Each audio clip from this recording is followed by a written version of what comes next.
Does the government subscribe to this view that Muslims as a group cannot be trusted and they think negatively? Third point, sir. The third point, Chairman of Joint Intelligence Committee in White House Summit of Counter-Terrorism have rightly said India's core strength is liberal, secular, plural democracy. But I would like to know from the government that will this government, if it believes in secular, plural democracy, will it appeal against the trial court judgment of December 30 from the Mumbai trial court, which had given a leeway, a temporary leeway to the ruling party president? Will Kausar B, who's my sister, who was raped, drugged and murdered and her body was burned and thrown into a river, will this government, which talks about maximum governance, minimum or whatever it is, will you appeal against that trial court judgment? I would like to know from the government through you, sir, when you talk about that Sabka Saath, Sabka Vikas is your basic tenet of your government, why is it? And when you talk about freedom of religion, February 17, Prime Minister's statement, freedom of religion, but within a week, his spiritual, his intellectual, his ideological guru made an obnoxious statement about a Nobel laureate. We want to know from you to the government, where does the truth lie? Does the truth lie with the Prime Minister of the Constitution? Does he still talks about Constitution? Or the truth lies with what his spiritual, ideological mentor, guru is saying? We want to know from the Prime Minister where the truth lies. Sir, the third point which I want to know from the government is, if what the Prime Minister says is right, he believes in freedom of religion, then what is happening in Kushinagar, Uttar Pradesh? 150 Muslim families have been forced to leave their house. Why? Because the good old person who's there. Sir, I want to know, why isn't this government able to control a cancer doctor, an oncologist who's spreading not his but his cancerous communalism throughout the country? Why is the government quiet on it?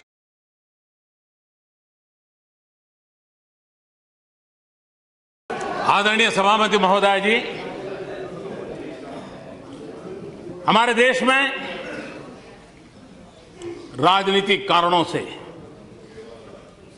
संप्रदाय का जहर घुलता चला जा रहा है और आज से नहीं चला जा रहा है, लंबे अरसे से चला जा रहा है, जिसने देश को तबाह करके रखा हुआ है, दिलों को तोड़ने का काम किया है। लेकिन सवाल हमसे पूछे जा रहे हैं, हमारी भूमिका क्या है? मैं आज जरा इस सदन को कहना चाहता हूं, 27 अक्टूबर 2013 मैं पटना में था, गांधी मैदान में था।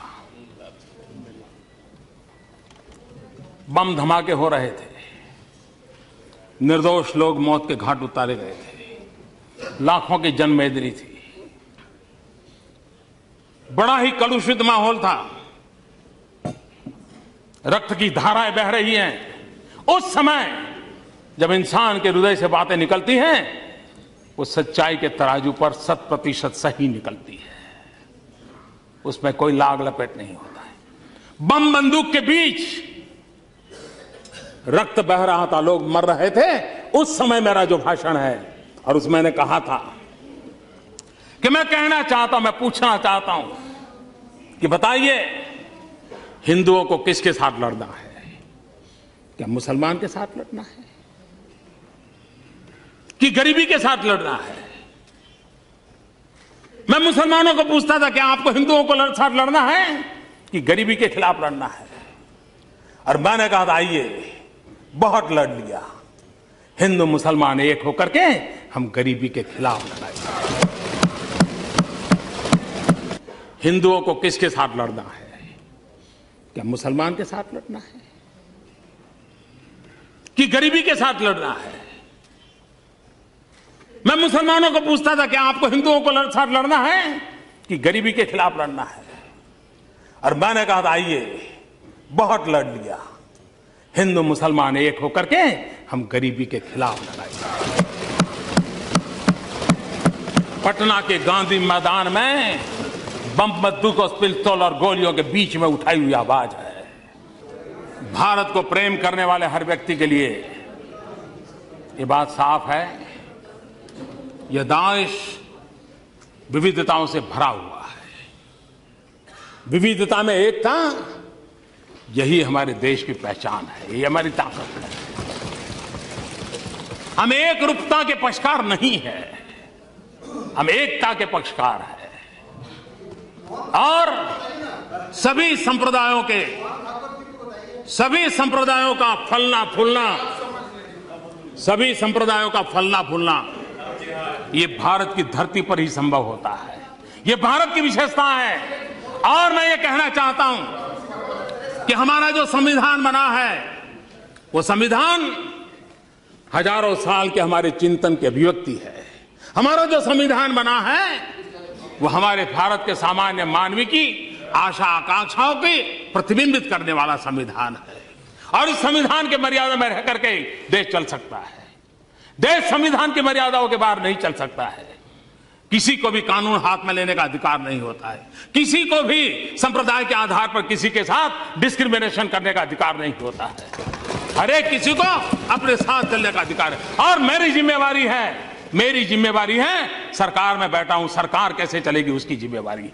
और इसलिए मैं आपको कहना चाहता हूं और मैं बार बार कहता हुआ आया हूं, संप्रदाय के नाम पर अनाप शनाप बातें करने वालों को कहना चाहता हूं, मैं ये कहना नहीं चाहता हूं आज मैं आपका मुंह बंद करने के लिए मेरे पास हजारों चीजें हैं, मैं समय बर्बाद नहीं करता हूं, इसके लिए मैं समय बर्बाद नहीं करता हूं। लेकिन मैं आपको कहना चाहता हूं हमारा कमिटमेंट क्या है वो मैं आपको कहना चाहता हूं। मैंने बार बार कहा है मेरी सरकार का एक ही धर्म है। मेरी सरकार का एक ही धर्म है इंडिया फर्स्ट। मेरी सरकार का एक ही धर्म ग्रंथ है भारत का संविधान। मेरी सरकार की एक ही भक्ति है भारत भक्ति। मेरी सरकार की एक ही पूजा है 125 करोड़ देशवासियों का कल्याण। मेरी सरकार की एक ही कार्यशैली है सबका साथ सबका विकास। मेरी सरकार का एक ही धर्म है इंडिया फर्स्ट। मेरी सरकार का एक ही धर्म ग्रंथ है भारत का संविधान। मेरी सरकार की एक ही भक्ति है भारत भक्ति।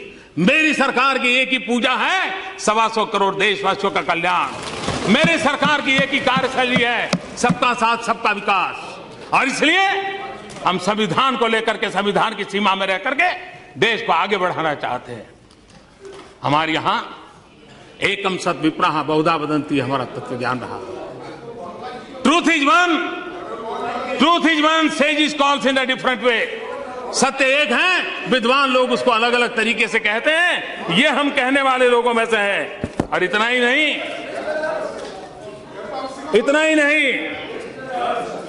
यही देश है जहां गुरु नानक देव ने क्या कहा है।